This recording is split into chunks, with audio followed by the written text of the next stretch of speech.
Hi everyone, welcome to our new video. In today's video, I'm going to show you how to log into your Cigna Healthy Today OTC account. So, watch the video till the end and don't forget to subscribe to our channel.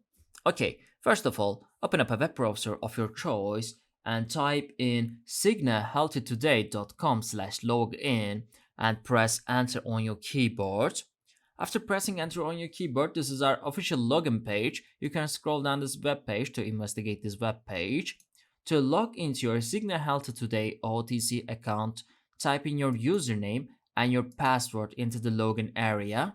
If you forget your username, click on this forget username link over here and follow the instructions. If you forget your password, click on this forget password link over here and follow the instructions again. If you don't have an account yet, click on this Create Account button over here and follow the instructions again.